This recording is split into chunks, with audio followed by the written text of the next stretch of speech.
la lassitude des jours qui passent, désormais succède une certaine exaspération parmi les commerçants et le voisinage de cette rue du centre-ville.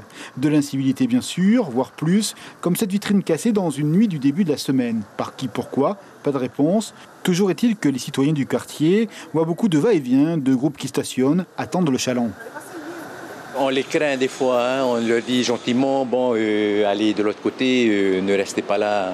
Mais ils comprennent, mais ils vont ailleurs, c'est toujours pareil. Le prochain commerçant, il leur dit d'aller ailleurs et puis... Et ils reviennent. Voilà. Des expériences amères, des cohabitations impossibles, Henri, propriétaire dans le secteur, scrute son garage souterrain avec vigilance. Il arrive que de temps à autre, le téléphone sonne. Dans l'obscurité troublée par la lumière, des scènes improbables.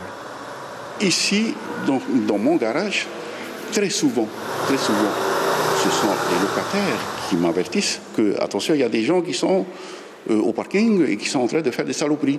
Alors, si bien que moi, je me déplace et c'est moi qui ramasse les saletés ici. Donc, ce sont des prostituées qui font des passes. Et ils profitent de l'occasion que quelqu'un sort du bâtiment pour se faufiler entre pour venir faire leur saloperie. En ce moment, une pétition circule, c'est la commerçante à la vitrine cassée qui l'initie. Elle préfère ne pas apparaître à la télé, un sentiment d'inquiétude à la gorge. En quelques jours, des dizaines de signatures pour demander plus de sécurité.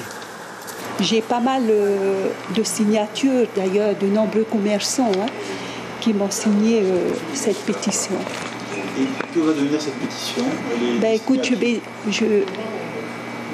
je vais déposer à monsieur le maire parce que ça le concerne.